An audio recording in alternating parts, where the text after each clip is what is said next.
तो आज का सेशन हमारा कंट्रोल एंड कोऑर्डिनेशंस के ऊपर में है। तो समझते हैं कंट्रोल एंड कोऑर्डिनेशंस को, किस तरीके से कोई भी living organism control and coordinations perform करता है या कंट्रोल एंड कोऑर्डिनेशंस की क्यों जरूरत है। ठीक है ना, इसको जरा समझते हैं पहले। हर एक लिविंग ऑर्गेनिजम्स क्या करता है, जो भी इन्वायरमेंट में चेंजेस होते हैं, इन्वायरमेंटल जो भी चेंजेस होता है उसके अगेंस्ट में रिस्पॉन्ड करता है या रिएक्ट करता है।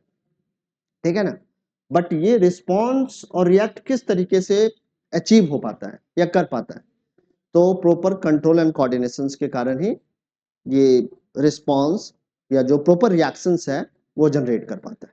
ठीक है, अब इन्वायरमेंट में जो भी चेंजेस होते हैं जिसके अगेंस्ट में लिविंग ऑर्गेनिज्म रिस्पॉन्ड और रिएक्ट करता है, उन सारे चेंजेस को हम लोग क्या कहते हैं, स्टिमुली कहते हैं।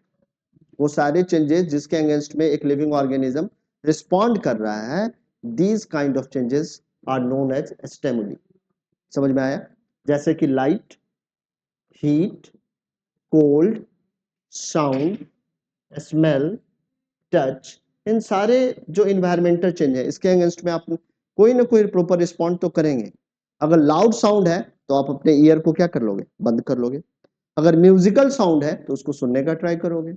अगर कहीं पे आपने ऐसे जगह पे हाथ रख दिया जो बहुत ज्यादा गर्म है, तो आप हाथ अपना क्या कर लोगे, उठा लोगे। तो ये सारा रिस्पॉन्ड जो है किस तरीके से जनरेट हो पाता है, तो इसके पीछे में हमारा एक सिस्टम वर्क करता है and that system is known as control and coordination system. ठीक है, both plants and animal response to stimuli. Stimuli के अगेंस्ट में ऐसा नहीं होता है कि सिर्फ और सिर्फ एनिमल ही रिस्पॉन्ड करता है, प्लांट भी रिस्पॉन्ड करता है। प्लांट के पौधे की टहनियां किधर मुड़ जाती है, तो जिधर लाइट होता है, या प्लांट का जो जड़ है, रूट्स है, वो किधर मुड़ता है, तो जहां पर पानी होता है या जिधर सॉइल होता है। ठीक है ना, समझ में आ रहा है? सो बेसिकली प्लांट्स भी एक प्रॉपर रिस्पॉन्स जनरेट करता है अगेंस्ट द स्टिमुली, और इसी के बारे में ये पूरा चैप्टर हमारा बात करता है, जिसको आज हम लोग समझने वाले हैं। ठीक है, तो सबसे पहले समझते हैं कि कंट्रोल एंड कोऑर्डिनेशन एनिमल के अंदर में किस तरीके से एस्टैब्लिश होता है। और एनिमल में सबसे ज्यादा कॉम्प्लेक्स कौन है, तो ह्यूमन बीइंग है। सो ह्यूमन बीइंग के कंट्रोल एंड कोऑर्डिनेशन सिस्टम के बारे में हम लोग समझने वाले हैं ठीक से। ठीक है, सो ये जो कंट्रोल एंड कोऑर्डिनेशन सिस्टम है या कंट्रोल एंड कोऑर्डिनेशन जो एस्टैब्लिश हो पा रहा है, ये दो सिस्टम के कारण हो पा रहा है। एक है नर्वस सिस्टम और दूसरा है इंडोक्राइन सिस्टम। अभी हम लोग किसके बारे में पढ़ रहे हैं, तो ह्यूमन बीइंग के कंट्रोल एंड कोऑर्डिनेशन के बारे में पढ़ रहे हैं। और ये कंट्रोल एंड कोऑर्डिनेशन दो सिस्टम के कारण एस्टैब्लिश हो पाता है। यानी कि आप ये कह सकते हैं, आप किसी भी स्टिमुली के अगेंस्ट में प्रॉपर रिस्पॉन्ड क्यों कर पा रहे हैं, due to the control and coordination system. And the control and coordination system depends upon the two system, they are nervous systems and endocrine system. तो इन दोनों ही सिस्टम को हम लोग वन बाय वन समझने वाले हैं। ठीक है, तो सबसे पहले हम लोग समझेंगे नर्वस सिस्टम को और फिर समझेंगे इंडोक्राइन सिस्टम को। और अभी हम लोग कंट्रोल एंड कोऑर्डिनेशन किसके बारे में पढ़ रहे हैं, तो एनिमल में ह्यूमन बीइंग के बारे में। तो कि किस तरीके से कोई भी ह्यूमन बीइंग या कोई भी कह सकते हैं ऑर्गेनिज्म स्टिमुली के अगेंस्ट में रिस्पॉन्ड जनरेट कर पाता है। ठीक है, तो सबसे पहले हम लोग समझेंगे नर्वस सिस्टम को। So control and coordination are provided by the nerves and the muscular tissue. अब कंट्रोल एंड कोऑर्डिनेशन के लिए दो तरीके के टिश्यू रिस्पॉन्सिबल है। एक है हमारा मस्कुलर टिश्यू और दूसरा टिश्यू कौन सा रिस्पॉन्सिबल है, तो नर्वस टिश्यू। ठीक है, nervous tissue is made up of an organized network of the nerve cell that is known as neurons. और न्यूरॉन्स के बारे में हम लोगों ने 9th क्लास में पढ़ा था। इसका कैसा स्ट्रक्चर था, तो एक टिपिकल स्ट्रक्चर होता है, कॉम्प्लेक्स स्ट्रक्चर। ठीक है, is the specialized for conducting the information via electrical impulses from one part of the body to the another. और ये न्यूरॉन्स क्या करता है, इंफॉर्मेशंस को एक पार्ट से दूसरे पार्ट तक ले जाता है। किस फॉर्म में ले जाता है, तो इलेक्ट्रिकल इंपल्स के फॉर्म में ये इंफॉर्मेशन को ट्रांसमिट करता है। समझ में आ रही है बातें? आगे बढ़ते इधर देखो, कहां देख रहे हैं। अब कोई भी मशीन के बारे में अगर समझ लो और मशीन देखो कि किस तरीके से रिस्पॉन्ड करता है, तो देखेंगे कि कोई भी मशीन किसी भी चेंज के अगेंस्ट में जो रिस्पॉन्स करता है, तो पहले तो क्या करेगा, वो मशीन कहीं ना कहीं उस चेंज को डिटेक्ट करेगा। जब तक उस चेंज को डिटेक्ट नहीं करोगे, तब तक उसके अगेंस्ट में एक प्रॉपर रिस्पॉन्स कैसे जनरेट करोगे। अगर एक मशीन के बारे में हम लोग बात कर लें, या एक रोबोट के बारे में बात कर लें, या एक सेंस्ड कार के बारे में बात करें, तो सेंस्ड कार किसी भी चेंज के अगेंस्ट में कैसे रिस्पॉन्ड करता है, तो पहले वो उस चेंज को डिटेक्ट करता है। So in the same manner human being भी किसी भी इन्वायरमेंटल चेंज के अगेंस्ट में कैसे रिस्पॉन्ड करेगा, तो सबसे पहले ह्यूमन बीइंग उस इन्वायरमेंटल चेंज को क्या करेगा, डिटेक्ट करेगा।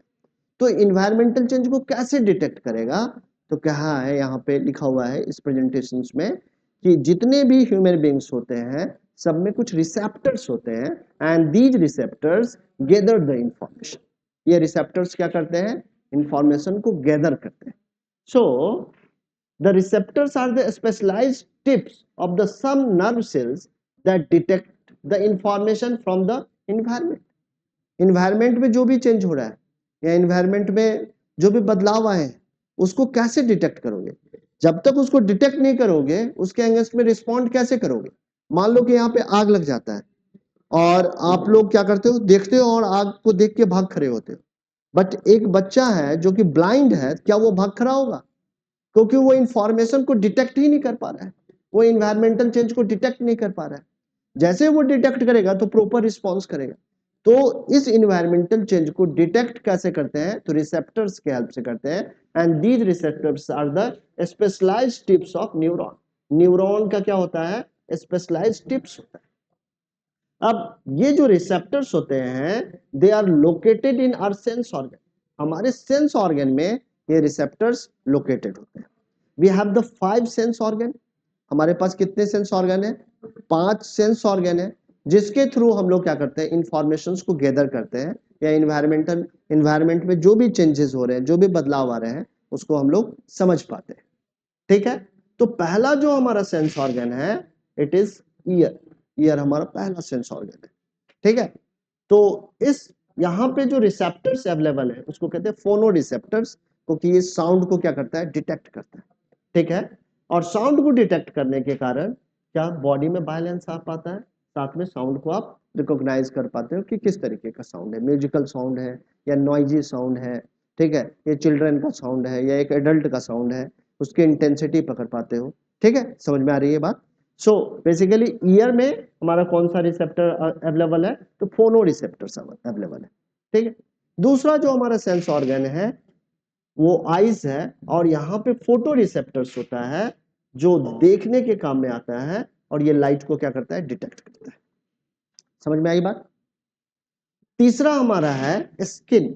Skin is also a sense organ, और इस सेंस ऑर्गन में कौन सा रिसेप्टर अवेलेबल है, तो ये है थर्मो रिसेप्टर अवेलेबल है। सो किसी चीज को आप टच करके बता सकते हो कि वो गर्म है या ठंडा है।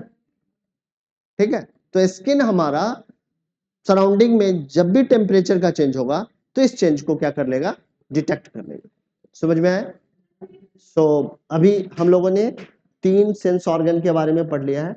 चौथा हमारा क्या है, नोज है, and nose has the olfactory receptors. Nose में कौन सा रिसेप्टर्स है, ओल्फैक्टरी रिसेप्टर्स है, और ये क्या डिटेक्ट करता है, तो स्मेल को डिटेक्ट कर लेता है। टंग हमारा क्या है, टंग में हमारा गैस्टेटरी रिसेप्टर्स है, और ये टेस्ट को डिटेक्ट करता है। तो इस तरीके से we have 5 sense organ, and the 5 sense organ have the different kind of receptors, and these receptors gather the informations from the environment.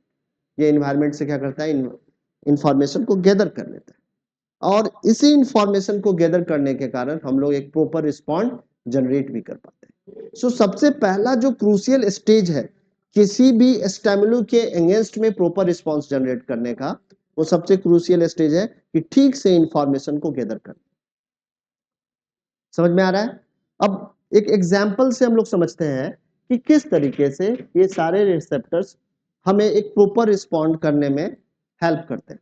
मान लो कि तुमने एक समोसा खाने का डिसाइड किया। ठीक है, तो समोसा जैसे ही देखोगे, पहले तो तुम्हारा दूर समोसा पड़ा हुआ है दुकान में, तो आप देख के ये डिसाइड कर लोगे ये खाने लायक है या नहीं है। अगर वो दिखने में ही गंदा लग रहा है लग रहा है कि रोड साइड में रखा हुआ है, तो आप देख के टेस्ट भी नहीं करोगे, देख के डिनाई कर दोगे। तो यहाँ पे देख रहे हो कि एक डिसीजन के लेने में सिर्फ ऐसा नहीं कह सकते हो कि अगर खाने का पदार्थ है तो खाने के पदार्थ को जज करने में सिर्फ और सिर्फ हमारा टंग ही हेल्प कर रहा है, हमारा आंख में क्या कर रहा है, वहां पे हेल्प कर रहा है, ठीक है। हमारा आंख बता रहा है, हमारा आई ये तुमको बता रहा है, ये इंफॉर्मेशन गैदर करके बता रहा है कि ये बेसिकली खा सकते हो या नहीं खा सकते। इसीलिए तो कहते हैं कि जो भी खाने को परोसने का वे होता है ना, वो बड़ा ही डेकोरेटिव वे में होना चाहिए, क्योंकि आपका फर्स्ट इंप्रेशन आपके आईज के थ्रू ही बनता है। एक बच्चे को खाना आप क्या कर दो, सजा के दे दो, उसी खाने का टेस्ट क्या हो जाएगा, बढ़ जाएगा और बच्चा खूब अच्छे से खा लेगा।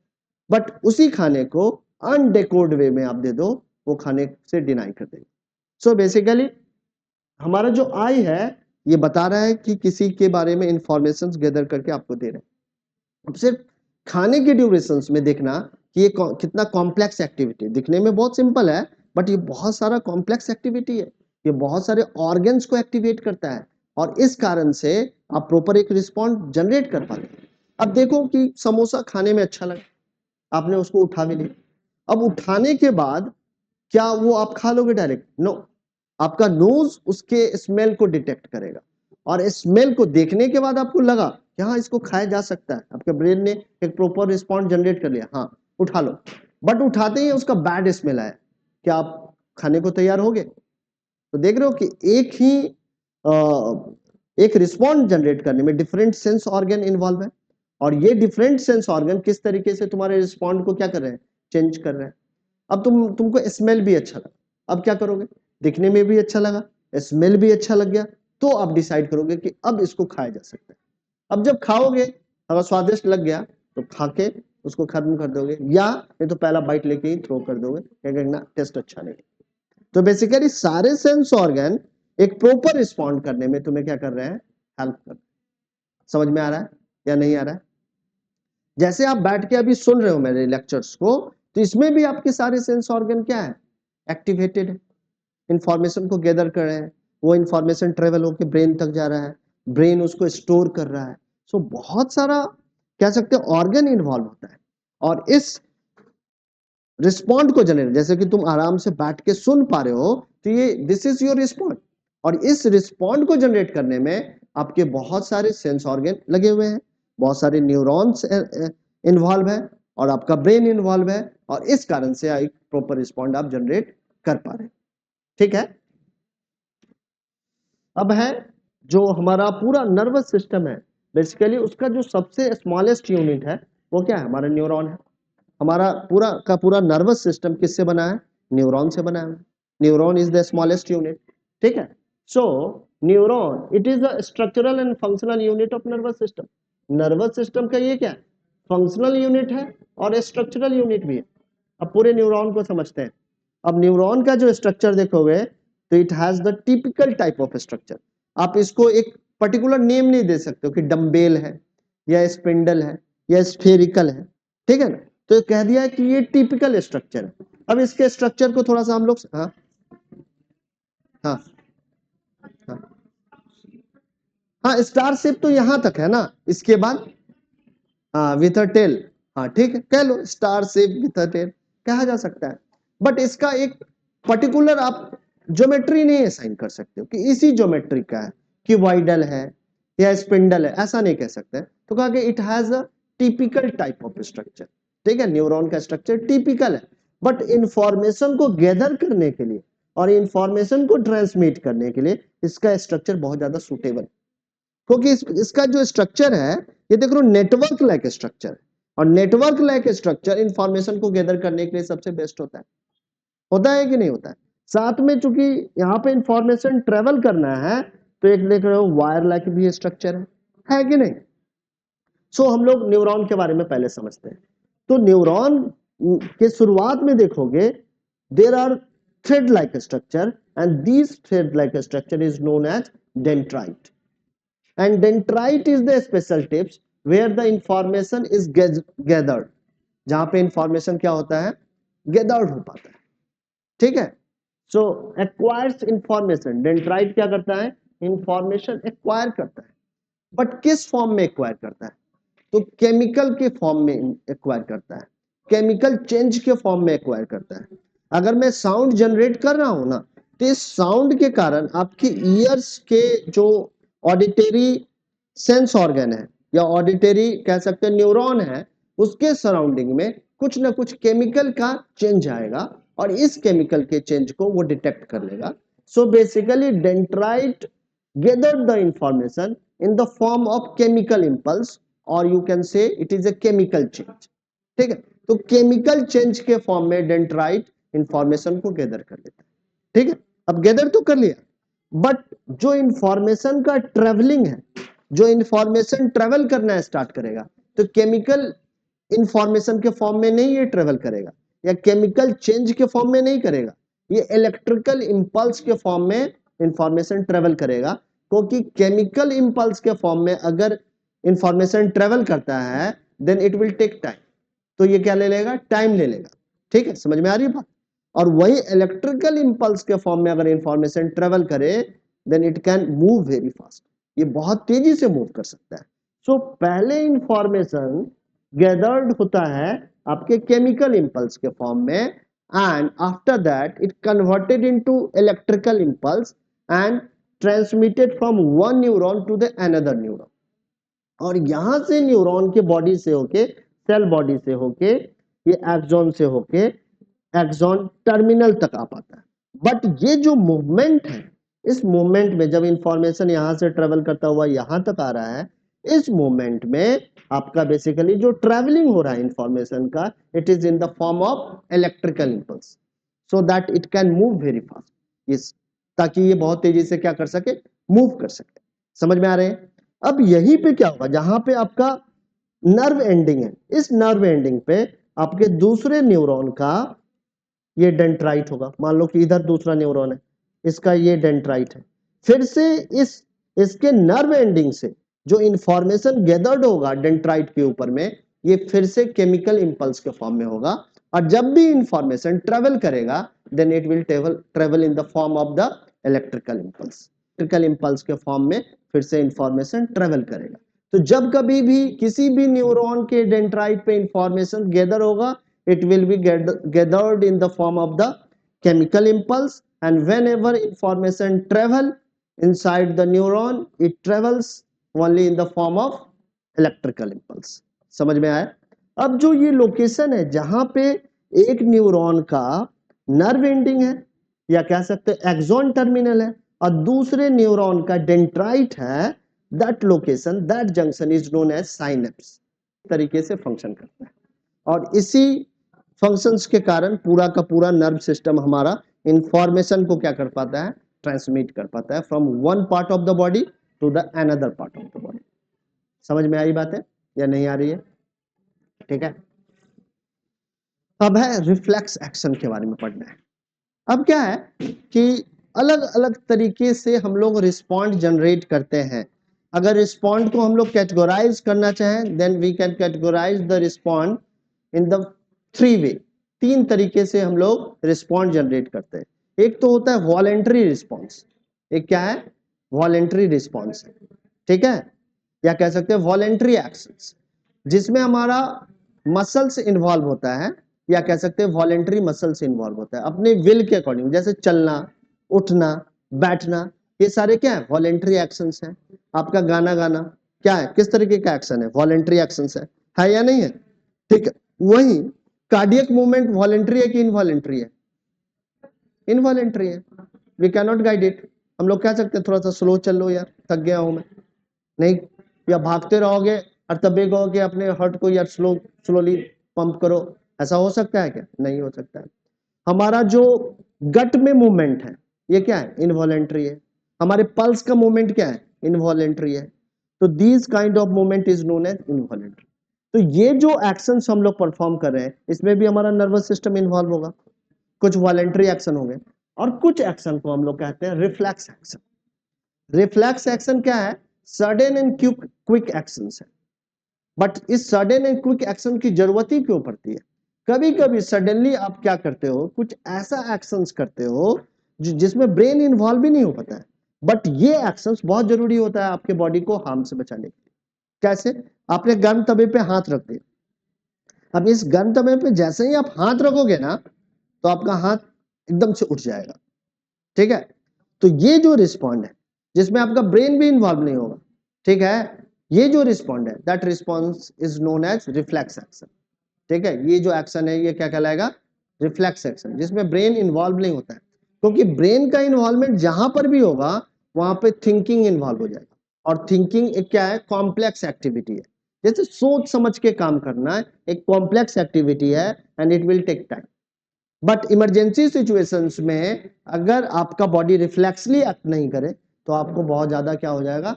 नुकसान हो जाएगा, और इसी नुकसान से बचने के लिए हमारा बॉडी क्या करता है? रिफ्लेक्सली एक्ट करता है, जैसे ही इंफॉर्मेशन मिला उसके अगेंस्ट में कोई ना कोई एक्शन कर लिया without involving the thinking process, ठीक है? And that action is known as reflex action. तो रिफ्लेक्स एक्शन क्या है? तो reflex action is a quick sudden immediate response of the body to a stimuli, किसी भी स्टिमुलस के अगेंस्ट में, किसी भी इन्वायरमेंटल चेंज के अगेंस्ट में अगर body quickly sudden and immediate response दे रहा है then it is called reflex action. For example withdrawal of hand on touching the hot object, ठीक है? किसी भी हॉट ऑब्जेक्ट को छुआ आपने और आपका हाथ क्या है? आप अपने आप ही उठ गया, and that action is called the reflex action, ठीक है? अब ये रिफ्लेक्स एक्शन किस तरीके से अचीव हो पाता है? तो कहता है कि इसके लिए रिफ्लेक्स आर्क रिस्पॉन्सिबल है। So reflex arc is the pathway through which nerve impulses pass during the reflex action is called the reflex arc. So reflex arc is the pathway by which reflex action take place. ये एक ऐसा pathway है जिसके through reflex action हो पाता है, ठीक है? अब इस पाथवे को जरा समझते हैं। Change in environment is known as stimulus, ठीक है? वातावरण में जो भी परिवर्तन आया है और जिसके अगेंस्ट में तुम रिस्पॉन्स कर रहे हो उसी परिवर्तन को हम लोग क्या कहते हैं? स्टिमुलस कहते हैं। It is a change in environment by which for which you are going to respond, ठीक है? That change is known as stimulus. So यहाँ पे जो भी स्टिमुलस हुआ, जो भी चेंजेस आपने देखा या समझा या सुना, ठीक है, जिसमें आपके सेंस ऑर्गन इन्वॉल्व है, रिसेप्टर्स उस स्टिमुलस को क्या करेगा? गैदर करेगा। गैदर कर लिया, कुछ भी ऐसा हुआ, ठीक है, एनवायरनमेंट में चेंज, उस चेंज को आपके रिसेप्टर्स ने गैदर किया। ये गैदर्ड इंफॉर्मेशन फिर सेंसरी न्यूरॉन के थ्रू ट्रेवल करता है, ठीक है? अब रिसेप्टर्स भी हमारा न्यूरॉन का ही बना हुआ है, बट ये स्पेशलाइज्ड टिप है। जो सेंसरी न्यूरॉन है वो इंफॉर्मेशन को लेके क्या कर रहा है? आगे की तरफ ले जा रहा है। इंफॉर्मेशन डेंड्राइट पे क्या हुआ? गैदर्ड हुआ, और फिर सेंसरी न्यूरॉन के थ्रू ट्रेवल करता हुआ कहां तक पहुंच गया?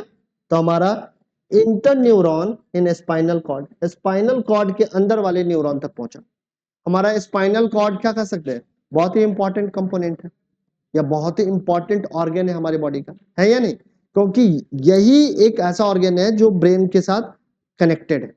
जितने भी इंफॉर्मेशंस हैं, all the information gathered by the receptors moves by the sensory neuron, और ये सेंसरी न्यूरॉन से इंफॉर्मेशन क्या कहा आ जाता है? स्पाइनल न्यूरॉन तक पहुंचता है, और यहां से स्पाइनल न्यूरॉन से इंफॉर्मेशन कहां तक जाता है? ब्रेन तक जाता है।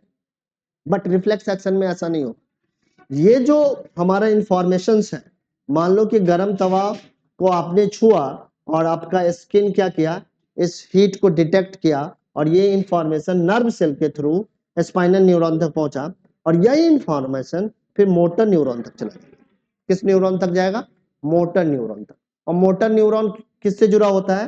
तो हमारे इफेक्टर्स से जुड़ा होता है, ठीक है? तो ये इंफॉर्मेशन हमारे इफेक्टर्स तक गया। इफेक्टर्स में क्या क्या आ जाएगा? तो हमारा मसल्स आ जाएगा और दूसरा ग्लैंड्स आ जाएगा। Glands and muscles are called effectors, जिसपे इफेक्ट पड़ता है, ठीक है? तो मसल्स हमारा कॉन्ट्रैक्ट होगा और मसल्स के कॉन्ट्रैक्शन के कारण प्रॉपर रिस्पॉन्स जनरेट किया जाएगा, ठीक है? तो इस पूरे रिफ्लेक्स एक्शंस में आप देख रहे हो कि ब्रेन इन्वॉल्व ही नहीं है क्या? हमारा रिसेप्टर इंफॉर्मेशन को गैदर किया, ये गैदर्ड इंफॉर्मेशन सेंसरी न्यूरॉन के थ्रू ट्रेवल करते हुए स्पाइनल न्यूरॉन तक पहुंचा। Spinal neuron transfer that information to the motor neurons, and motor neurons transfer the information to the effectors, and According to this information, effectors generate the proper response. हमारे effectors क्या कर देगा, proper response generate कर लेगा। समझ में आई बातें या नहीं आ रही है? ठीक है, तो ये पूरा हमारा रिफ्लेक्स आर्क है जिसके थ्रू रिफ्लेक्स एक्शन अचीव हो पाता है। समझ में आया या नहीं आ रहा? तो रिस्पॉन्स तीन तरीके के हो सकते हैं, एक है वॉलेंट्री, ठीक है, जैसे controlled by the fore brain, या कह सकते हैं कंट्रोल्ड बाय यू, ठीक है, जैसे तुम्हारा हो गया टॉकिंग हो गया, राइटिंग हो गया, लाफिंग हो गया, वॉकिंग हो गया, ये सब क्या कहलाएंगे तुम्हारे वॉलेंट्री एक्शंस कहलाएंगे। ठीक है, फिर दूसरा है इनवॉलेंट्री एक्शंस या involuntary response controlled by the mid brain and hind brain. Mid brain और हिंड ब्रेन क्या है, ब्रेन का ही रीजन है, उसके थ्रू कंट्रोल किया जाता है। ठीक है, जैसे हो गया हार्ट बीट हो गया, वोमिटिंग हो गया, रिस्पिरेशन हो गया, ये सारे जो रिस्पॉन्स है वो कैसे है, इनवॉलेंट्री है, इसको आप अपने विल के थ्रू गाइड नहीं कर सकते। ठीक है, ये कॉन्टिन्यूसली आपके बॉडी में हो रहा है and it is guided by the mid and hind brain. समझ में आया?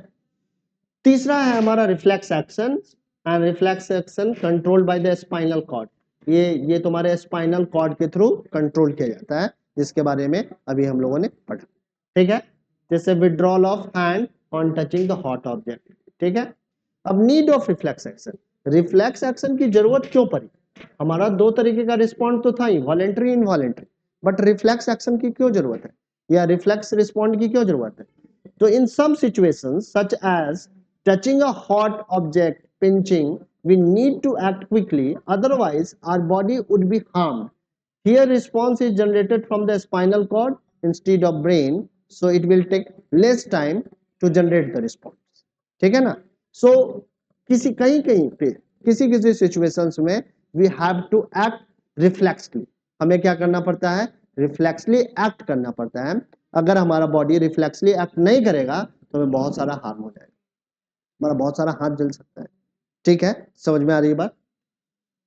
अब यहाँ पे हम लोग आगे बढ़ जाते हैं। यहाँ पे ह्यूमन नर्वस सिस्टम को कैटेगराइज भी किया गया है, जैसे कि ह्यूमन नर्वस सिस्टम को कह सकते हैं कि एक हमारा सीएनएस है, सेंट्रल नर्वस सिस्टम है, जिसके दो पार्ट है, ब्रेन और स्पाइनल कॉर्ड, और एक है पेरिफेरल नर्वस सिस्टम है, इसके भी दो पार्ट है, एक को बोला गया है cranial nerves arise from the brain and the spinal nerves arise from the spinal cord.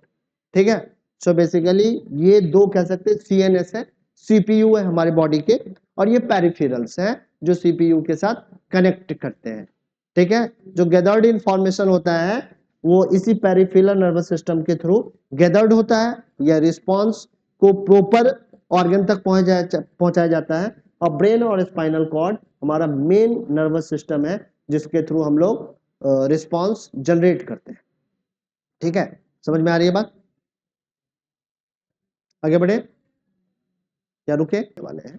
So brain के तीन हिस्से होते हैं, brain has the three major part, एक है फोर ब्रेन, दूसरा है हमारा मिड ब्रेन, और तीसरा क्या है, हिंड ब्रेन। ठीक है, अगर आप डायग्राम देखोगे ब्रेन का तो ये वाला जो पूरा हिस्सा है ऐसे करके, ठीक है, बहुत बड़ा हिस्सा है, ये हमारा फोर ब्रेन का है। यहाँ पे हमारा देखोगे कि यहाँ पे हमारा हिंड ब्रेन है, और यहाँ पे हमारा मिड ब्रेन का पार्ट है, ये वाला। ठीक है, ये वाला पार्ट हमारा मिड ब्रेन का है, और इधर हमारा हिंड ब्रेन है। सो इस तरीके से ब्रेन के तीन रीजन कह सकते हो या तीन पार्ट कह सकते हो, इन तीन पार्ट का नाम इस तरीके से। ठीक है, तो सबसे पहले हम लोग फोर ब्रेन के बारे में समझते हैं। तो फोर ब्रेन के बारे में लिखा है, it is the most complex and specialised part of the brain.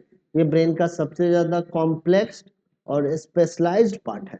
It consist cerebrum, ये क्या कंसिस्ट करता है, सेरिब्रम को कंसिस्ट करता है। ठीक है, अब क्या क्या फंक्शन है फोर ब्रेन का? तो thinking part of the brain, brain का ये कौन सा पार्ट है, थिंकिंग पार्ट है। समझ में आया? अगर फोर ब्रेन में आपको चोट लगती है तो आपका थिंकिंग प्रोसेस क्या हो सकता है, खत्म हो सकता है। ठीक है, दूसरा क्या है, कंट्रोल द वॉलेंट्री एक्शन, सारे टाइप के वॉलेंट्री एक्शन को भी कंट्रोल करने का काम फोर ब्रेन का ही है। ठीक है, it is the thinking part of the brain, it also controls the voluntary action, store the information, information भी यहीं स्टोर होता है, यहीं पे हमारा मेमोरी यूनिट है, या कह सकते हैं यही हमारा मेमोरी यूनिट है, जहाँ पे इंफॉर्मेशन क्या हो रहा है, स्टोर हो रहा है। अब देखो स्टोर्ड इंफॉर्मेशन के भी यहाँ पे हमारा ब्रेन बहुत सारे डिसीजन लेता है। एक एग्जाम्पल लेके समझते हैं। एक छोटा बच्चा है, कितने महीने का है, तो 12 महीने का है, चलना सीख लिया है, या कह सकते हो कि रेंगना सीख लिया है, गुरकना सीख लिया है।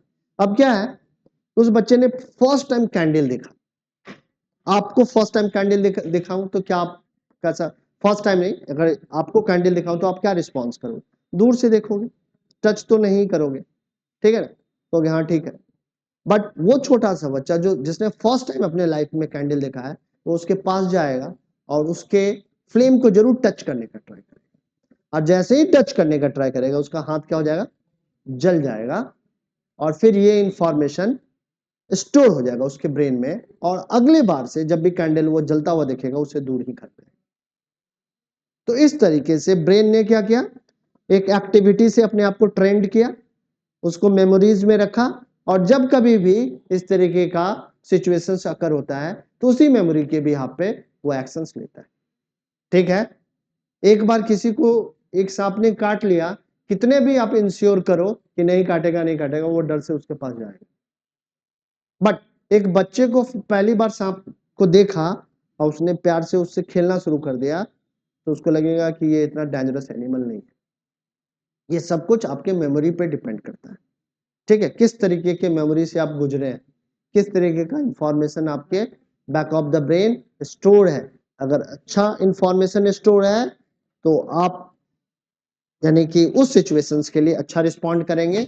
अगर उसी सेम सिचुएशंस के लिए आपका वर्स्ट एक्सपीरियंस रहा है तो उससे आप जाने का ट्राई ही नहीं करोगे। समझ में आई बात, क्या नहीं आ रही है, आ रही है ना।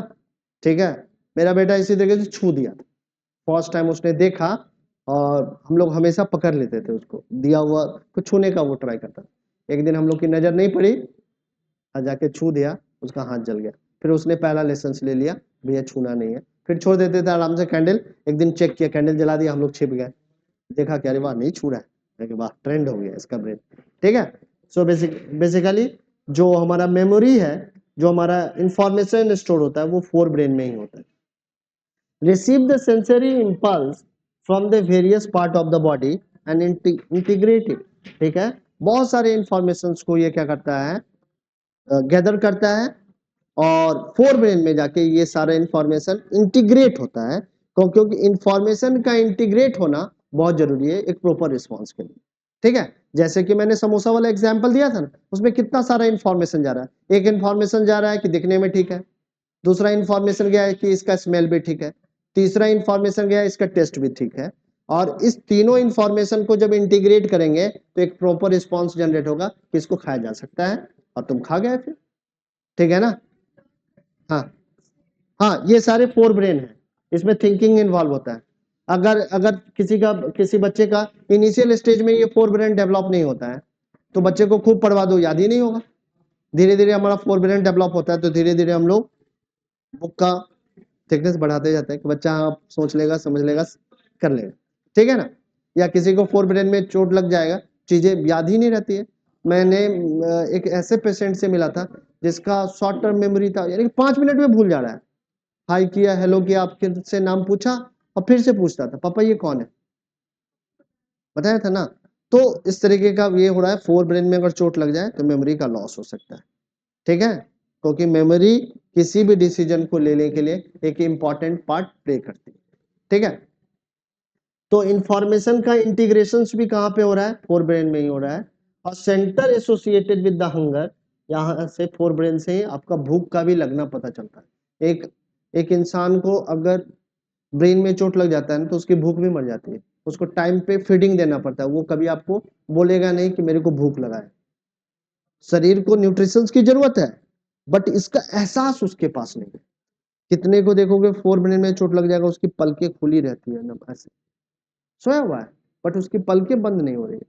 किसी को देखोगे कि ब्रेन में चोट लगा है, ये सारे पेशेंट से मैं गुजरा हूँ क्योंकि मेरे फादर को यानी कि गिर गए थे, उनके भी ब्रेन में चोट लगा था, उनके हाथ पांव में कहीं से भी कुछ नहीं हुआ था, एक स्क्रैच भी नहीं था हाथ पांव में, बट वो अपने पांव को भी नहीं हिला पाते थे। क्योंकि ब्रेन ही हमारे पूरे बॉडी को क्या कर रहा है, चला रहा है।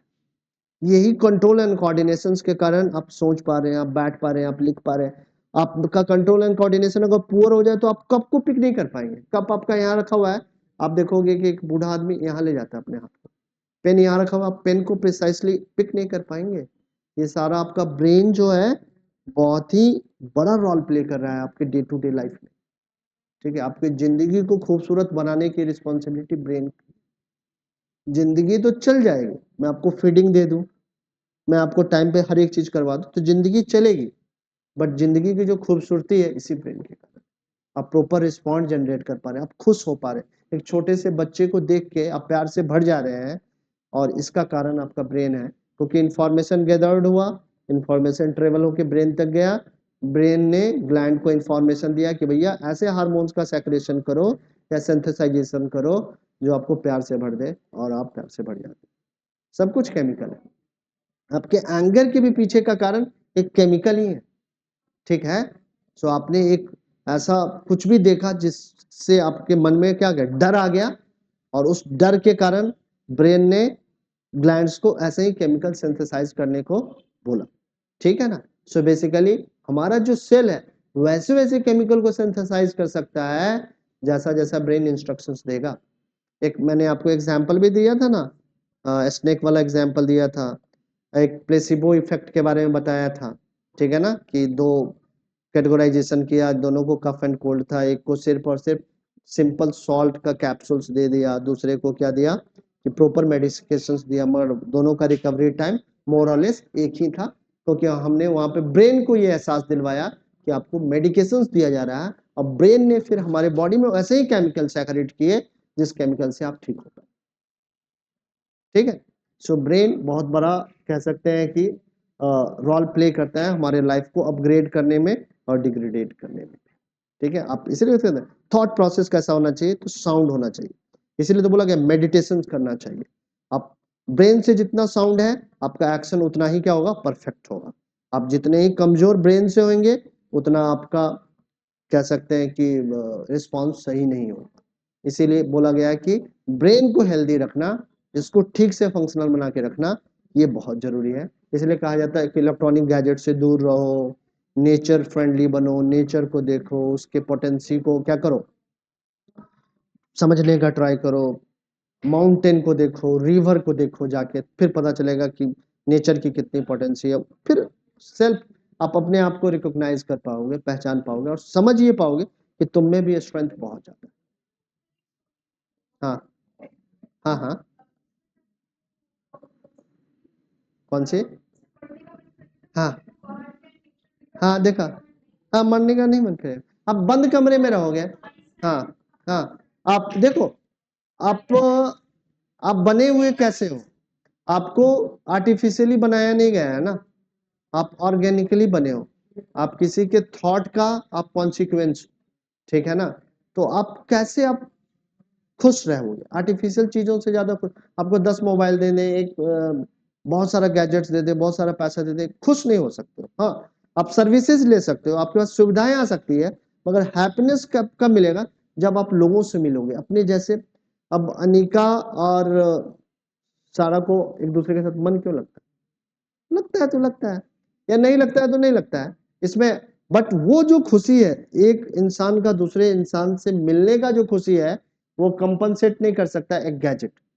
एक गैजेट आपको उस तरीके का प्लेजर नहीं दे सकता है। समझ में आया? सो फोर ब्रेन के बारे में इतना सारा हम लोगों ने डिस्कशंस किया।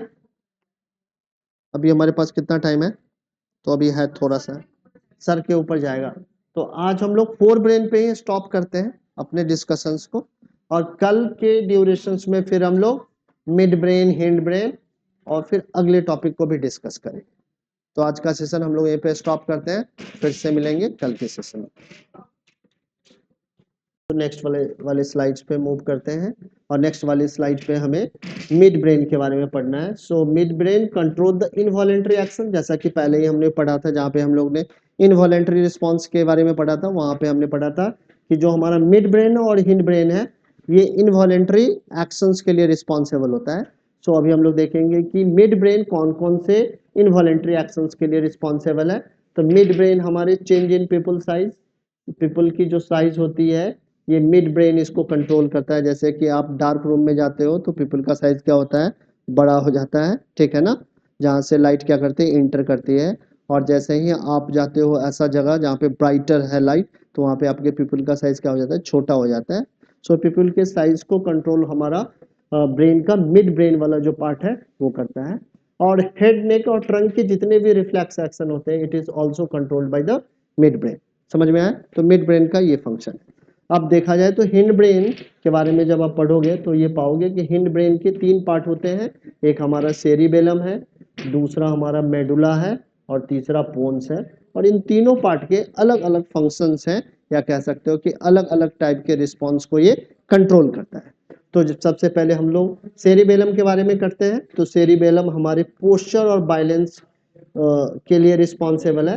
साथ में प्रिसीजन ऑफ वॉलेंट्री एक्शंस के लिए भी सेरिबेलम रिस्पॉन्सिबल होता है। जैसे पिकिंग ऑफ पेन है, ठीक है, या किसी जगह पे आप चल रहे हैं जहाँ पे बैलेंस की जरूरत है, तो इन सारी चीज़ों में हमारा सेरिबेलम क्या करता है, इस तरीके के फंक्शंस को कंट्रोल करता है। या कह सकते हैं जैसे कप से उठा के चाय पीना है तो इसमें प्रिसीजन इन्वॉल्व होता है, और ये जो प्रिसीजन वाले फंक्शंस होते हैं that is controlled by cerebellum.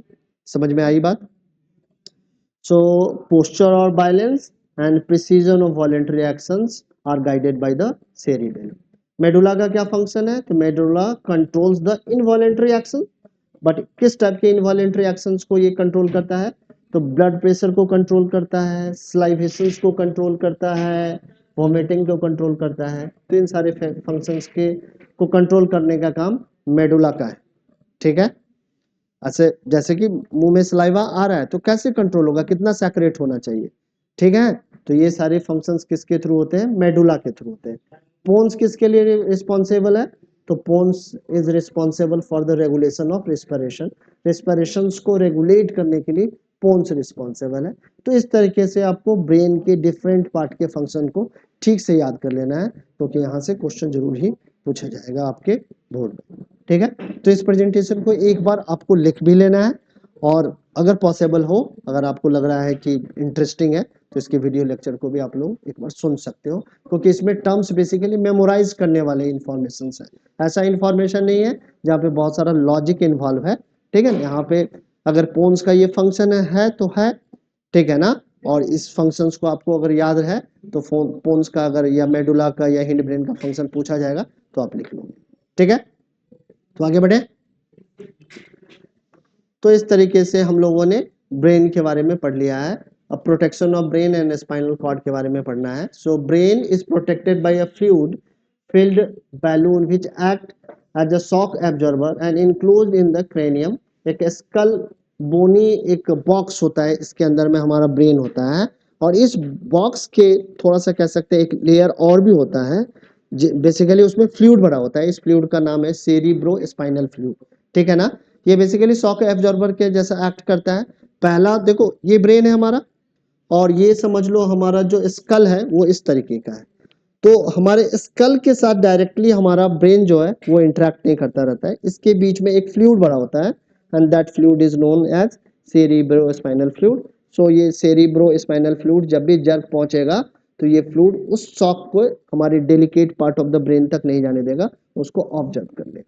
समझ में आया? तो शॉक एब्जॉर्बर के जैसा वो फंक्शन करता है, ठीक है, समझ में आया। यहाँ पे उस फ्लूइड का नेम नहीं बताया गया है, क्योंकि एनसीईआरटी बुक में भी इसी तरीके से लिखा है, तो ये इसी सेंटेंस को मैंने यहाँ पे लिख दिया। सो brain is protected by a fluid filled balloon which acts as a shock absorber and is enclosed in the cranium which is known as skull or the brain box, ठीक है। स्पाइनल कॉर्ड कैसे हमारा protected है? तो हमारे vertebral column के through protected है। हमारा बोन होता है, बोन के नीचे में स्पाइनल कॉर्ड होता है, तो इस तरीके से स्पाइनल कॉर्ड चूंकि डेलिकेट है तो बोन इसको ये प्रोटेक्ट करके रखता है। तो इस तरीके से हमारा जो सेंट्रल नर्वस सिस्टम है प्रोटेक्टेड है हमारा। समझ में आया या नहीं आया? ठीक है। तो आगे बढ़ते हुए हम लोग नेक्स्ट वाली स्लाइड पे चलते हैं, और नेक्स्ट वाली स्लाइड में हमें कोऑर्डिनेशन इन प्लांट्स के बारे में पढ़ना है, और सबसे लास्ट में हम लोग इंडोक्राइन सिस्टम के बारे में पढ़ेंगे। अब आप अगर इनिशियल स्लाइड पे जाओगे ना, तो इनिशियली स्लाइड में मैंने आपको क्या बताया था कि कंट्रोल एंड कोऑर्डिनेशन जो है basically it is done by the two system, first one is the nervous system जिसके बारे में अभी हम लोगों ने पूरा डिटेल में पढ़ लिया है, और दूसरा है हमारा इंडोक्राइन सिस्टम जिसके बारे में अभी हम लोग नहीं पढ़ रहे हैं, हम लोग सबसे लास्ट में पढ़ेंगे। ठीक है, सबसे इसके पहले हम लोग प्लांट कोऑर्डिनेशंस को पढ़ रहे हैं, फिर इंडोक्राइन सिस्टम को पढ़ेंगे, क्योंकि इंडोक्राइन सिस्टम इक्वली इंपॉर्टेंट है हमारे कंट्रोल एंड कोऑर्डिनेशंस के लिए। ठीक है, समझ में आ रही है बातें? तो अभी हमारा इंडोक्राइन सिस्टम पढ़ना है, बट ये हम लोग बाद में लेंगे, और इसके पहले हम लोग प्लांट कंट्रोल एंड कोऑर्डिनेशंस के बारे में पढ़ने वाले हैं। सो बेसिकली प्लांट में भी कंट्रोल एंड कोऑर्डिनेशंस होता है, ऐसा नहीं है कि अनकंट्रोल्ड वे में प्लांट का ग्रोथ होता है या मूवमेंट होता है, वो भी कंट्रोल होता है और एक स्पेसिफिक डायरेक्शंस में ही होता है। So movement in plant can be divided into two main type, one is the tropic movement and second one is the nastic movement. अब इसमें दो तरीके के प्लांट मूवमेंट करते हैं, एक ट्रॉपिक मूवमेंट है, दूसरा नेस्टिक है। अब ट्रॉपिक मूवमेंट जो होता है ये डायरेक्शनल मूवमेंट होता है, ये एक पर्टिकुलर डायरेक्शंस में ही होता है, ऐसा नहीं है कि किसी भी डायरेक्शंस में होगा, किसी न किसी स्टेमली के अगेंस्ट में ये ग्रोथ होता है, इसके बारे में हम लोग डिटेल में स्टडी करेंगे। सो यहाँ पे लिखा हुआ भी है, the movements which are in a particular direction in relation to the stimulus are called tropic movement. Tropic movements happen as a result of growth of the plant part in a particular direction. So basically tropic movement के कारण ही plant में growth होता है, but जो हमारा nastic movement है ये जो next वाला है ये नॉन डायरेक्शनल होता है और इसमें प्लांट का ग्रोथ भी डिपेंडेंट नहीं होता है। ठीक है, अब अगर हम लोग देखें तो ट्रॉपिक मूवमेंट को वी कैन कैटेगराइज एज, हम लोग इस तरीके से कैटेगराइज कर सकते हैं। तो एक है हमारा जियोट्रॉपिक मूवमेंट है, दूसरा हमारा फोटोट्रॉपिक मूवमेंट है, तीसरा हाइड्रोट्रॉपिक है और चौथा केमोट्रॉपिज्म है। इसके बारे में हम लोग डिटेल में अब स्टडी करने वाले हैं। ठीक है, एनसीईआरटी बुक में इतने ही टाइप में ट्रॉपिक मूवमेंट को डिवाइड किया गया है। सो बेसिकली अभी हम लोग इतने टाइप के ट्रॉपिक मूवमेंट के बारे में पढ़ने वाले हैं। तो सबसे पहले हम लोग समझते हैं जियोट्रॉपिक मूवमेंट के बारे में। So the growth in the plant part in the response to the gravity is called the geotropic movement. So plant के किसी part में अगर gravity के कारण जो development है या कह सकते हैं movement है, that development of movement is known as geotropic movement। तो आप कहेंगे कि गमले में एक पौधा है और गमले को अगर आपने इस तरीके से रखा है तो इस जियोट्रॉपिक मूवमेंट को आप नहीं समझ सकते हो, आपको लगेगा कि इसका ग्रोथ तो नीचे ही होना था, बट अगर इसको हॉरिजॉन्टली आप इस तरीके से प्लेस कर दो तब भी इसके रूट्स का ग्रोथ अगर कोई समझ रहा है कि ऐसे होगा तो ऐसे होने वाला नहीं है, इस डायरेक्शन में नहीं होगा। ये हमारे ग्रेविटी के इन्फ्लुएंस के कारण इसका ग्रोथ नीचे की तरफ होगा, यानी कि टुवर्ड द ग्रेविटी होगा। And the development of the roots is a example of positive geotropic movement. ये पॉजिटिव जियोट्रॉपिक मूवमेंट का एक एग्जांपल है। इसी तरीके से हमारे जो स्टेम का डेवलपमेंट है it is away from the gravity, so this movement is known as negative geotropic movement। समझ में आ रही है बातें या नहीं आ रही है? So the roots usually show the positive geotropic movement, they grow in the direction of the gravity। Stems usually show the negative geotropic movement since its growth is in the opposite direction of the gravity। समझ में आई बातें या नहीं आ रही है? ठीक है, इसके बाद है हमारा फोटोट्रॉपिक मूवमेंट है, the growth in a plant part in the response of the light is called the phototropic movement. तो लाइट के इन्फ्लुएंस में अगर प्लांट का कोई पार्ट ग्रो कर रहा है, जैसा कि यहाँ पे देख रहे हो कि प्लांट को हमने विंडो के अंदर रखा और विंडो से लाइट आ रही है प्लांट की तरफ, तो आप देखोगे जो स्टेम का ग्रोथ होगा it will be toward the light. So such a type of development और movement of the plant is known as phototropic movement, since here the movement is taking place under the influence of the light, so such a type of movement of the plant is known as phototropic movement। So this is the example of the phototropic movement। Stems usually show the positive phototropic movement while roots usually show the negative phototropic movement। हमेशा root का ही development light के against होता है, light की तरफ नहीं होगा। सो roots का जो डेवलपमेंट है या ग्रोथ है ये हमारे फोटोट्रॉपिक मूवमेंट का किस तरीके का फोटोट्रॉपिक मूवमेंट है, तो नेगेटिव फोटोट्रॉपिक मूवमेंट है, क्योंकि ये लाइट के अपोजिट डायरेक्शन में मूवमेंट हो रहा है या कह सकते हैं ग्रोथ हो रहा है। ठीक है, दक्त समझ में आ रहा है? आकर्ष समझ में आ रहा है ना? ठीक है, निकिता आपको समझ में आ रहा है या नहीं आ रहा है? अब हमारा जो अगला ट्रॉपिक मूवमेंट है ये हाइड्रोट्रॉपिक मूवमेंट है, और हाइड्रोट्रॉपिक मूवमेंट में हमेशा ही वाटर की तरफ क्या होता है, प्लांट्स के किसी पार्ट का अगर ग्रोथ हो रहा है then such a type of growth is known as hydrotropic movement. ठीक है, so when the roots grow in the soil they usually grow toward the nearest source of water, this shows the positive hydrotropic movement. मान लो कि यहाँ पे soil है, ठीक है, और यहाँ पे एक हमारा प्लांट है, इस तरीके का प्लांट है, यहाँ से ये पत्ती निकाल देता, ठीक है, ये प्लांट है और इधर रूट्स है हमारा। ठीक है, तो अगर यहाँ पे वाटर के मॉलिक्यूल्स अवेलेबल है या वाटर का कंसंट्रेशन इधर है, तो देखोगे रूट का डेवलपमेंट नीचे में ही किधर की तरफ हो जाएगा, तो ये जहाँ पे पानी है वहाँ पे इस रूट्स का ग्रोथ होगा, और इस तरीके के ग्रोथ को हम लोग हाइड्रोट्रॉपिक मूवमेंट कहते हैं। ठीक है, केमोट्रोपिज्म का मतलब जरा समझते हैं। Chemotropism is the movement of the plant in the response of the chemical stimuli, जैसे growth of the pollen tube toward the ovule. Ovule में क्या है, केमिकल के एक सर्टेन टाइप ऑफ हार्मोन्स कह सकते हो या केमिकल के अवेलेबिलिटी के कारण पॉलन ट्यूब का डेवलपमेंट होता है ओव्यूल की तरफ, और इस तरीके के मूवमेंट को हम लोग केमोट्रोपिज्म कह सकते हैं। ठीक है, समझ में आया?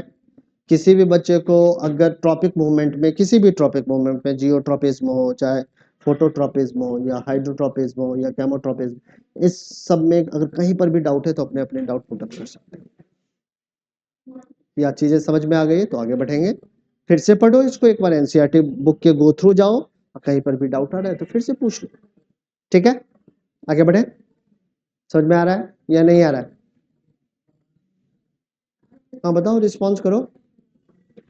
समझ में आया अनिकेत? आ रहा है ना? नहीं आ रहा है तो पूछ लेना है। अब नेस्टिक मूवमेंट के बारे में समझते हैं। पढ़ना पड़ेगा भाई, एक बार पढ़ोगे फिर चीजें ज्यादा अच्छे तरीके से समझ में आएगी। अभी तो मैंने एक बार बता दिया, तो एक ओवरव्यू मिल गया है कि क्या किस तरीके से चैप्टर यहाँ पे जा रहा है और क्या क्या कंटेंट्स है इसमें। अब इसको एनसीईआरटी के गो थ्रू जाओ, एक बार एनसीईआरटी के गो थ्रू चले गए तो एक बार वीडियो लेक्चर्स के थ्रू जाओ, फिर डाउट आता है तो फिर से पूछ लो, हाँ सर अभी भी नहीं समझ में आया, फिर से ये टॉपिक डिस्कस कर लो। ठीक है, अब नेस्टिक मूवमेंट के बारे में हम लोग समझते हैं। So the movements which do not depend on the direction from the stimulus acts are called the nastic movement. So nastic movement is a non-directional movement, and it on this movement the growth of plant does not depend. इस पे plant का growth भी dependent नहीं होता है। ठीक है, for example when the someone touches the leaves of mimosa the leaves droop। ठीक है, एक टच मी नॉट प्लांट होता है, इसके लीव्स को जब आप टच करोगे तो इसकी पत्तियां क्या हो जाती है, बंद हो जाती है, ड्रूप हो जाती है, बंद हो जाती है। So it is a non directional movement. ठीक है, यहाँ पे डायरेक्शनल मूवमेंट नहीं है और इस पे प्लांट का ग्रोथ भी डिपेंड नहीं करता है, तो इस तरीके के मूवमेंट को हम लोग क्या कहते हैं, नेस्टिक मूवमेंट कहते हैं। ठीक है ना? So the drooping is independent of the direction from which the leaves are touched. So such a type of movement is known as nestic movement, और इस तरीके के मूवमेंट को हम लोग क्या कहते हैं, नेस्टिक मूवमेंट कहते हैं। तो इस तरीके से हम लोग ने प्लांट्स के मूवमेंट के बारे में कुछ बेसिक इंफॉर्मेशन को समझाया है, और ये समझाया कि प्लांट्स हमारा ग्रोथ कैसे करता है। अब हमें प्लांट्स के हार्मोन्स के बारे में पढ़ना है कि प्लांट हार्मोन्स किस तरीके से प्लांट के ग्रोथ को इन्फ्लुएंस करता है। ठीक है, सो कह रहा है the plant hormones are the chemical compounds which help to coordinate growth, development and response to the environment. So basically plant hormone भी क्या कर रहा है, कंट्रोल एंड कोऑर्डिनेशन में कंट्रीब्यूट कर रहा है किस डायरेक्शन में ग्रोथ होना चाहिए, और अगर एक आउटर में कोई भी स्टिमुलस क्रिएट हो रहा है, कोई भी चेंजेस क्रिएट हो रहा है इन्वायरमेंट में, तो उस चेंज के अगेंस्ट में या उस चेंज के इन्फ्लुएंस में क्या ग्रोथ होगा, it is also dependent upon the plant hormones. So plant hormones के बारे में हम लोग 1 by 1 पढ़ने वाले हैं, और ये बहुत ही इंपॉर्टेंट टॉपिक है, इसको याद कर लेना है। बेसिकली हर एक प्लांट हार्मोन का क्या फंक्शन है, ठीक है ना, इसको याद करना है, ढंग से समझ लेना है। सो पहला प्लांट हार्मोन हमारा क्या है, ऑक्सिन है, और ऑक्सिन कहाँ पे सिंथेसाइज होता है, तो सूट टिप पे सिंथेसाइज होता है, and help in the cell to grow longer, ये सेल को लॉन्ग कर देता है। ठीक है ना? ठीक है, help in the cells to grow longer, इससे सेल क्या हो जाते हैं इलोंगेटेड हो जाते हैं। इन्वॉल्व इन द फोटोट्रॉपिज्म, और ये फोटोट्रॉपिज्म में इन्वॉल्व होता है ये ऑक्सिन, ठीक है। गिबरलिन क्या करेगा, help in the growth of the stem, stem के ग्रोथ के लिए रिस्पॉन्सिबल है हमारा गिबरलिन। एंड साइटोकिनिन्स क्या करता है, प्रमोट्स द सेल डिवीजन, ठीक है, ये सेल डिवीजन को प्रमोट करता है, याद रखना है। हमारा ऑक्सिन क्या कर रहा है, सेल इलोंगेशंस के लिए रिस्पॉन्सिबल है, वही हमारा साइटोकिनिन क्या है, सेल डिवीजन के लिए रिस्पॉन्सिबल है। और इन दोनों दोनों दोनों ही जो प्रोसेस है ये बेसिकली ग्रोथ से रिलेटेड है, ठीक है। सो present in the greater concentration in the fruits and seeds, क्योंकि फ्रूट्स और सीड्स का डेवलपमेंट तेजी से होता है, सो यहाँ पे सेल डिवीजन की जरूरत है, और इस कारण से साइटोकिनिन का कंसंट्रेशन कहाँ पे होगा, तो फ्रूट्स और सीड्स में होता है। अब ऐसा नहीं है कि प्लांट्स हमारा लाइफ लॉन्ग ग्रोथ करता रहता है, एक सर्टेन स्टेज के बाद प्लांट का भी ग्रोथ क्या होता है, एग्जिबिट होता है। सो इसके लिए हमारा एब्सिसिक एसिड रिस्पॉन्सिबल है, and it inhabits the growth, ये ग्रोथ को क्या करता है, इनहेबिट्स करता है, रोक देता है। कॉज द वेल्टिंग ऑफ लीव्स, पत्तियों के गिरने का कारण भी यही है, and that's why it is called stress hormone, इस कारण से ही इसको हम लोग क्या कहते हैं, स्ट्रेस हार्मोन भी कहते हैं, ठीक है। तो ग्रोथ को रिस्ट्रिक्ट करने के लिए एब्सिसिक एसिड रिस्पॉन्सिबल है, कॉज ऑफ वेल्टिंग ऑफ लीव्स के लिए भी एब्सिसिक एसिड रिस्पॉन्सिबल है, और इन दोनों कारण से इसको हम लोग स्ट्रेस हार्मोन्स के कैटेगरी में रखते हैं, ठीक है। सो कितने तरीके के प्लांट हार्मोन्स के बारे में हम लोगों ने पढ़ा, सबसे पहले पढ़ा हमने ऑक्सिन के बारे में, ये कहाँ पे सिंथेसाइज होगा, on the tip of the shoot, ठीक है। कैसे ग्रोथ को इन्फ्लुएंस करेगा, तो by the elongation of the cell, और ये involve in the phototropism. Gibberellin helps in the growth of stem, cytokinin promotes the cell division and present in the greater concentration in the fruits and the seeds, and abscisic acid inhibits growth, growth को क्या करता है, inhibits करता है, मतलब इसको restrict करता है, एक certain stage के बाद हमारे plant का growth रुकता है, और इसे रोकने के लिए क्या है, कौन सा हार्मोन रिस्पॉन्सिबल है, तो abscisic acid रिस्पॉन्सिबल, ठीक है। बढ़ जाए आगे, कोई प्रॉब्लम, चलिए। अब यहाँ पे हम लोग ने प्लांट्स हार्मोन्स के बारे में बातें की, अब हमें पढ़ना है हार्मोन्स इन एनिमल, ठीक है। और हार्मोन्स इन एनिमल में हम लोग ह्यूमन बीइंग के हार्मोन्स के बारे में यहाँ पे डिस्कशंस करने वाले हैं। So hormones are the chemical substances which coordinate the activities of the living organism and also their growth. So hormones हमारे एक्टिविटी को क्या करता है, इन्फ्लुएंस करता है, साथ में हमारे ग्रोथ को भी इन्फ्लुएंस करता है। और ये हार्मोन्स कहाँ से सेक्रेट होते हैं, तो इंडोक्राइन ग्लैंड्स के थ्रू सेक्रेट होते हैं। हमारे बॉडी में दो तरीके के ग्लैंड्स हैं, एक है एक्सोक्राइन ग्लैंड्स है जो बेसिकली हार्मोन का सेक्रेशन डक्ट में करते हैं, बट इंडोक्राइन ग्लैंड्स हमेशा ये हार्मोन्स का सेक्रेशन कहाँ पे करते हैं, तो ये ब्लड वेसल्स में करते हैं, ठीक है ना। और ब्लड वेसल्स में सेक्रेशंस के कारण इनको इंडोक्राइन कहा गया है, ठीक है। These glands secrets their product into the blood through the blood vessels, ठीक है ना। Different type of the endocrine glands present in our body are the pituitary gland, pineal glands, hypothalamus, thyroid, parathyroid, thymus, adrenal glands, pancreas, testis and ovaries. So these are the endocrine glands, और इनको endocrine glands के category में क्यों रखा गया है, क्योंकि ये जो हार्मोन्स का सेक्रेशंस करते हैं ये कहाँ पे करते हैं, ब्लड में करते हैं, ठीक है। अब हमारा कहेंगे कि हमारा गैस्ट्रिक ग्लैंड्स कैसा है, तो हमारा एक्सोक्राइन ग्लैंड्स के कैटेगरी में आएगा,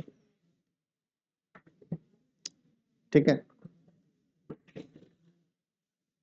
समझ में आ रही है बात।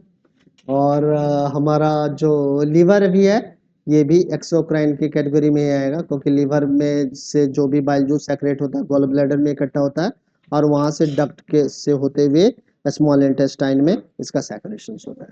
बट ये जितने भी ग्लैंड्स हैं यहाँ पे हार्मोन्स का जो सेक्रेशन हो रहा है ये डायरेक्टली ब्लड में हो रहा है, और इस कारण से इनको हम लोग इंडोक्राइन ग्लैंड्स के कैटेगरी में रखते हैं, और इसके बारे में हम लोग अभी डिटेल में पढ़ने वाले हैं। सो यहाँ पे कुछ इंडोक्राइन ग्लैंड्स का लिस्ट है, उनका लोकेशन है, हार्मोन्स कौन सा सेक्रेट करता है ये है, और उनका फंक्शन है। अच्छे तरीके से याद कर लेना है, कभी भूलना नहीं है, क्योंकि इससे क्वेश्चन आएगा ही आएगा, ठीक है। ठीक से समझना है और ठीक से याद कर लेना है, याद करने वाली बात है। एक दो बार रिवाइज करना पड़ेगा, ठीक से याद करोगे कभी मार्क्स कटेंगे नहीं, याद नहीं रहेगा मार्क्स कट जाएंगे।